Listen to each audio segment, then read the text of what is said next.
লিখেছেন, সফর মাসে শিয়ারা হোসেন রাদিয়াল্লাহু তাআলা আনহুর জন্য আরবাঈন বা চেহলুম 40 দিবস পালন করে। সেখানে তারা ইরাকে কারবালা হোসেন রাদিয়াল্লাহু তাআলার কবরের সামনে তীর্থযাত্রা করে। বাংলাদেশে অনেক দেশে শিয়ারা এটা পালন করে। ইসলাম এ বিষয়ে কি বলে?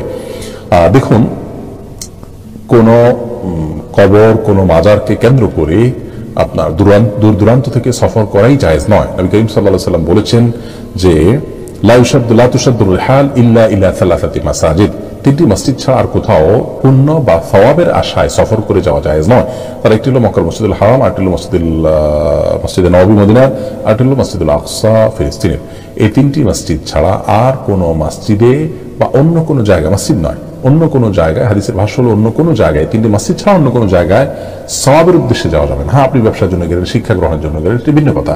কোনো কাজে আপনি কোনো জায়গায় গেলেন, সেখানে একজন কোন নেককার মানুষ আছেন, সাহাবীর কবর আছে, সেখানে জিয়ারত করলেন, ভিন্ন কথা। কিন্তু ওই কবরকে টার্গেট করে দূর থেকে সফর করে যাওয়া এবং সেখানে গেলে সওয়াব হবে এটা মনে করা, এটা মনে করে সব যাওয়া, বিশেষ করে যেখানে গেলেই সওয়াব হবে, কল্যাণ পাওয়া যাবে, এটি জায়েজ নয়। হাদিস থেকে পরিষ্কারভাবে বোঝা যায়। বিষয়ে এই ধরনের বিদআত থেকে আমাদের বেঁচে থাকার চেষ্টা করতে হবে।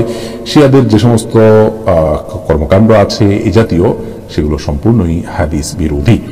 এবং সফর মাসে এরকম কোনো কর্মসূচি পালন করার কোনো নির্দেশনা আমাদেরকে দেয়নি। ইসলাম আসলে কোনো আপনার অনুষ্ঠান নির্ভর ধর্ম নয়। ইসলাম হলো ব্যক্তিকে সংশোধন করে মানুষের মতো মানুষ হিসেবে গড়ে তোলার ধর্ম।